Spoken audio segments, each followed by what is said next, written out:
90 రోజుల కోర్సు పూర్తి చేస్తే చాలు 100% ప్లేస్మెంట్ సపోర్ట్ తో సాఫ్ట్వేర్ జాబ్ మీ సొంతం. వెంటనే కోడ్ జ్ఞాన్ డెస్టినేషన్ ని సంప్రదించండి. Welcome to SumanTV. నేను మీ సుమంటివి నాగ్. చాలామంది ఇల్లు కొనుక్కునేటువంటి వాళ్ళు, అది ఫ్లాట్ అయినా లేదంటే జనరల్గా కమర్షియల్ కాంప్లెక్స్ అయినా సరే, ఎవరైనా సరే కొనుక్కునేటువంటి వాళ్ళు ఒక బిల్డర్ దగ్గర నుంచి కొనుక్కున్న తర్వాత లీకేజెస్ అవి అవుతూ ఉంటాయి, లేదంటే చిన్న చిన్న డ్యామేజెస్ మనకు కనిపిస్తూ ఉంటాయి.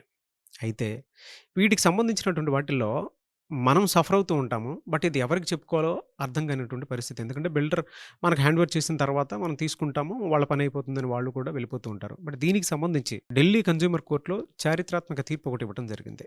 సో లా అసలు అటువంటి వాటికి ఏం చెప్తోంది, అండ్ ఇటువంటి వాటిల్లో కనుక ఉంటే ఎలాంటి జాగ్రత్తలు తీసుకొని మనం అప్రోచ్ అవ్వాలి అనేది ఈరోజు మనతో పాటు హైకోర్టు అడ్వకేట్ అలగరి రవీంద్రనాథ్ గారు ఉన్నారు. అది వారి మాట్లాడి తెలుసుకుందాం. Hello sir. హ్యాండ్ నాగరాజ్ గారు, ప్రధానంగా ప్రతి ఒక్కరు సిటీస్లో ఉండేటువంటి వాళ్ళు ఫేస్ చేసేటువంటి అతిపెద్ద సమస్య ఏదైనా ఉంది అని అంటే, బిల్డర్ హ్యాండ్ ఓవర్ చేసిన తర్వాత అది ఇల్లు అయినా కమర్షియల్ కాంప్లెక్స్ అయినా సరే చిన్న చిన్న డ్యామేజెస్, లీకేజెస్ అవి ఎక్కువగా చూస్తూ ఉంటాం మనం. వీటికి సంబంధించినటువంటి వాటిల్లో ఏదైనా ఇలా జరిగింది అనుకున్నప్పుడు మనం ఎవరికి కంప్లైంట్ ఇవ్వాలి, మన సమస్యను ఎలా సాల్వ్ చేసుకోవాలి, చట్టాలు అసలు ఇటువంటి వాటికి ఏం చెప్తున్నాయి? వెరీ ఇంట్రెస్టింగ్ క్వశ్చన్ నాగరాజ్ గారు, చాలా ఇంట్రెస్టింగ్ క్వశ్చన్. కొన్ని వేల మంది పడుతున్న ఒక సమస్య ఇది. జనరల్గా మన అపార్ట్మెంట్లో ఒక ఫ్లాటో లేకపోతే ఒక ఇండిపెండెంట్ హౌస్ కానీ, మీరు అన్నట్టుగా కమర్షియల్లో ఒక స్పేస్ తీసుకున్న తర్వాత బిల్డర్ మనకు ఆక్యుపెన్సీ సర్టిఫికేట్ ఇచ్చేస్తాడు. సో అక్కడతో ఆయన చేతులు దులిపేసుకొని ఆ ఏరియాకు ఉన్నటువంటి అంటే ఆ సొసైటీ ఒకటి రిజిస్ట్రేషన్ చేసుకుంటారు, సొసైటీ హ్యాండ్ ఓవర్ చేసేస్తారు. మనం ఎవ్రీ మంత్లీ మెయింటెనెన్స్ కడుతూ ఉంటాం, మనం ఇది కంటిన్యూ అయిపోతుంటుంది. సో తరువాత మనం దాన్ని ఆక్యుపై చేసిన తర్వాత చక్కగా ఒక అందంగా గృహప్రవేశం చేసుకుంటాం. గృహప్రవేశం చేసుకున్న కొద్ది రోజులకే ఆ బిల్డింగ్లో చేసినటువంటి నాసిరకమైనటువంటి ఇసుక వాడడం, నాసిరకమైన సిమెంట్ వాడడం కానీ, లేకపోతే నాసిరకమైనటువంటి షార్ట్ సర్క్యూట్ అంటే ఆ పైప్ లైన్స్ కావచ్చు, ఎలక్ట్రికల్ సర్క్యూట్స్ కావచ్చు, ఈ బోర్డ్స్ వాడడం వల్ల అతి కొద్ది రోజుల్లోనే సుమారుగా ఒక 2 నెలల్లో కావచ్చు, 2 సంవత్సరాల్లో కావచ్చు, 5 సంవత్సరాలు కావచ్చు, అందులో ఉన్నటువంటి సమస్యలన్నీ కూడా ఒకటి వెలుగులోకి వస్తుంటాయి. దీనికి సంబంధించి ఫర్ ఎగ్జాంపుల్ అపార్ట్మెంట్ తీసుకుంటే, అపార్ట్మెంట్లో ఉన్నటువంటి ఆ అపార్ట్మెంట్ యాజమాన్యం అంటే ఒక సొసైటీ ప్రెసిడెంట్, సెక్రటరీ ఎవరైతే ఉంటారో, పలానా దగ్గర ఈ ప్రాబ్లం వచ్చింది కాబట్టి మళ్ళీ మనం కొంత కంట్రిబ్యూట్ చేసి మరలా ఇంత మనం అమౌంట్ కలెక్ట్ చేసుకొని దాన్ని రిపేర్ చేసుకుందాం అన్నది చాలా చోట్ల ఎక్కువైపోయింది. ఈ సమస్య ప్రతిరోజు మనకి ఎక్కడో ప్రతి చోట ఏదో ఒక సమస్య కనిపిస్తుంది. అయితే దీనికి సరైన విధమైనటువంటి లీగల్ రెమెడీ ఏ రకంగా ఉంది, దీనికి చట్టాలు ఏం చెప్తున్నాయి, సెక్షన్స్ ఏం చెప్తున్నది ఈ వీడియోలో నాకు తెలిసిన ఇన్ఫర్మేషన్ని నేను మీతో పంచుకునే ప్రయత్నం చేస్తాను. ప్రధానంగా ఇండిపెండెంట్ హౌస్, అపార్ట్మెంట్స్, కమర్షియల్ కాంప్లెక్స్లో ఇట్లాంటి సమస్యలు వచ్చేటప్పుడు మనం ఏం చేస్తామంటే, జనరల్గా ఈరోజు మార్కెట్లో ఏదైనా ఒక వస్తువు కొనుక్కున్నాం అనుకోండి, ఒక మొబైలే కొన్నాం, మొబైల్ యూజ్ చేస్తుంటే మొబైల్ ఏదైనా ప్రాబ్లమ్స్ వచ్చాయనుకోండి, ఒక 1 year 2 years వారంటీ అనో, లేకపోతే గ్యారెంటీ, కొన్ని వస్తువుల గ్యారంటీ ఇస్తారు, కొన్ని వస్తువుల వారంటీ ఇస్తారు. వారంటీ అంటే ఏంటి, అందులో ఏదైనా ప్రాబ్లం ఉంటే మళ్ళీ రిపేర్ చేసి మళ్ళీ మనకి ఇవ్వడం కానీ, గ్యారంటీ అంటే ఐటమ్ టు ఐటమ్ రీప్లేస్ చేయడం కానీ ఉంటాయి కన్జ్యూమర్ గుడ్స్లో. ఇక్కడ ఎస్పెషల్లీ అపార్ట్మెంట్లో ఫ్లాట్ పర్చేజ్ చేసిన, గేటెడ్ కమ్యూనిటీస్లో కావచ్చు, లేకపోతే ఒక ఇండిపెండెంట్ హౌస్ ఏదైనా సరే మనం పర్చేజ్ చేస్తే ఇది కూడా కన్జ్యూమర్ ప్రొటెక్షన్ యాక్ట్ కిందకే వస్తుంది. ఇది గుర్తుపెట్టుకోవాల్సింది ప్రతి ఒక్క వినియోగదారుడు.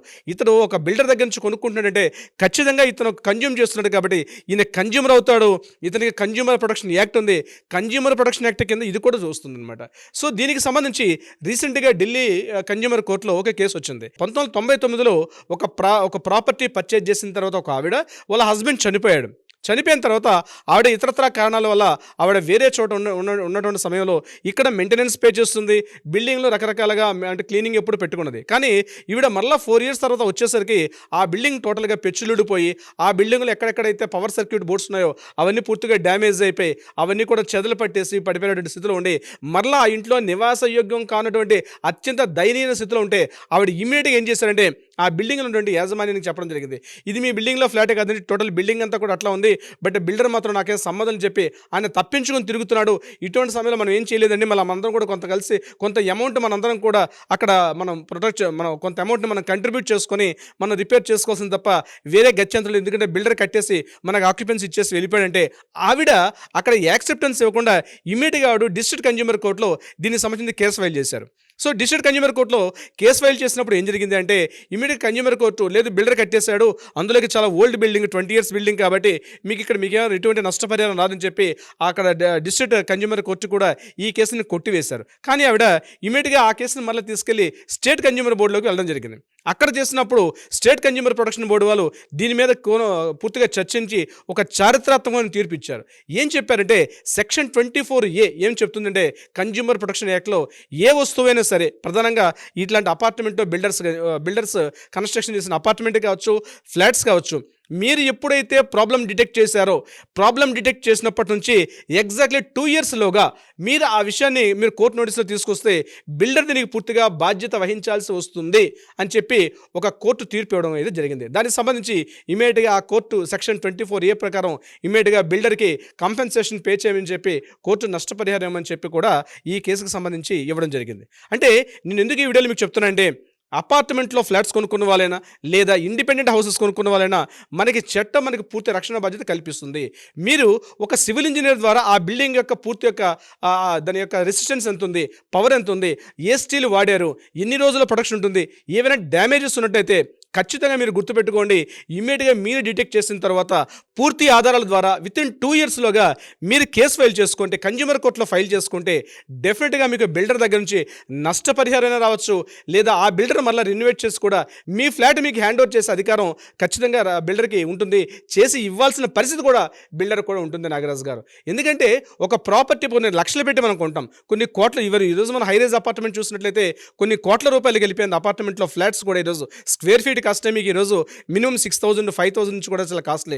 ఒక 2 BHK ఫ్లాట్ కానీ ఒక 3 BHK ఫ్లాట్ కొనాలంటే ఈరోజు లక్షల్లో కోట్ల రూపాయలు పెట్టే పరిస్థితి ఉంది. కానీ ఏదైనా అసాధారణ పరిస్థితుల్లో, అంటే న్యాచురల్ కెలామిటీ సిచ్యువేషన్ పక్కన పెడితే, బిల్డింగ్లో పెచ్చులుడిపోవడం కానీ, లేకపోతే షార్ట్ సర్క్యూట్ కావచ్చు, వాటర్ లీకేజ్ కావచ్చు, లేకపోతే డ్రైనేజ్ సిస్టమ్ కావచ్చు, ఇతరత్ర ఏదైనా కారణాల ద్వారా ఆ అపార్ట్మెంట్లో కావచ్చు, ఆ బిల్డింగ్లో కావచ్చు, లేకపోతే ఆ ఇండిపెండెంట్ హౌస్లో కావచ్చు, ఇటువంటి ఏదైనా సరే మీరు ఏదైనా ఐడెంటిఫై చేసినట్లయితే వితిన్ 2 ఇయర్స్లోగా అయితే సబ్మిట్ చేసేటప్పుడు దానికి కావాల్సిన సపోర్టింగ్ డాక్యుమెంట్స్ అన్ని కూడా మనం పెట్టుకోవాలి. అంటే ఏంటి, పూర్తిగా ఒక సివిల్ ఇంజనీర్ ద్వారా పూర్తిగా దాని తాలూకా రెసిస్టెన్స్ అంతా కూడా మనం ఒక భద్రతా ప్రమాణాలు కరెక్ట్గా ఉన్నాయా లేవని ఇవన్నీ ఫైలింగ్ చేసి మనం కన్జ్యూమర్ కోర్టులోకి వెళ్ళేటప్పుడు డెఫినెట్గా మీకు సరైన విధంగా నష్టపరిహారం వస్తుంది.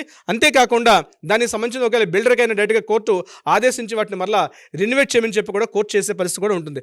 చాలా లక్షల మంది సమస్య ఈరోజు, కొన్ని వేల మంది ఈ సమస్యను ఫేస్ చేస్తున్నారు ఈరోజు. దీనికి సంబంధించి నాగరాజు గారు చాలామంది ఫేస్ చేసేటువంటి వాటికి ఇదొక పెద్ద రిలీఫ్ అని చెప్పడం లేదు. ఒక మంచి రెమెడీ ఉందండి, న్యాయపరంగా దీనికి సరైనటువంటి రెమెడీ కూడా ఉంది నాగరాజ్ గారు. ఎలా సార్ మీ ఇలాంటి వాళ్ళని అప్రోచ్ అవ్వాలి అనుకున్నటువంటి వాళ్ళు ఉంటారు, ఎటువంటి ప్రాసెస్ ఎవరైతే ఫేస్ చేస్తున్నారో మిమ్మల్ని ఎలా అప్రోచ్ అవ్వాలంటారు? అంటే డెఫినెట్గా ఏదైతే దీనికి సంబంధించి ఇట్లాంటి బిల్డింగ్ కన్స్ట్రక్షన్ చేసిన తర్వాత, అంటే మనకి రెరా యాక్ట్ ఉంది. రెరా యాక్ట్ ప్రకారం బిల్డర్ ఏదైనా తప్పులు చేసినట్లయితే ఇమ్మీడియట్గా రెరా అనేది మనకి ప్రొటెక్ట్ చేస్తుంటుంది. అదేవిధంగా మనకి హెచ్ఎండిఏ ఉంది. ఈ రూల్స్ ప్రకారం మనకి బిల్డింగ్ ఆక్యుపెన్సీ ఉంటుంది. కానీ ఒకసారి బిల్డింగ్ తీసుకున్న తర్వాత, బిల్డింగ్ మనకి హ్యాండ్ ఓవర్ అయిన తర్వాత ఏవైనా ప్రాబ్లమ్స్ వస్తే మనకి కన్జ్యూమర్ ప్రొటెక్షన్ యాక్ట్ ఉంది. దీనికి సంబంధించి ఎవరైనా బాధితులు ఉన్నట్లయితే కింద స్క్రోల్ అవుతున్న నెంబర్ కానీ కాంటాక్ట్ చేయగలిగితే తప్పనిసరిగా మన లీగల్ టీం వాళ్ళకి అప్రోచ్ అవుతారు. నిజంగా మీకు కావాల్సిన న్యాయ సలహా సంప్రదింపులు, అదేవిధంగా న్యాయపరంగా ఇటువంటి పరిష్కారం కావాలన్న దిశగా కూడా మనం ప్రయత్నం చేస్తాం Nagaraj garu. Anyways thank you so much Alagar Ravindranath garu. Thank you so much Nagaraj గారు.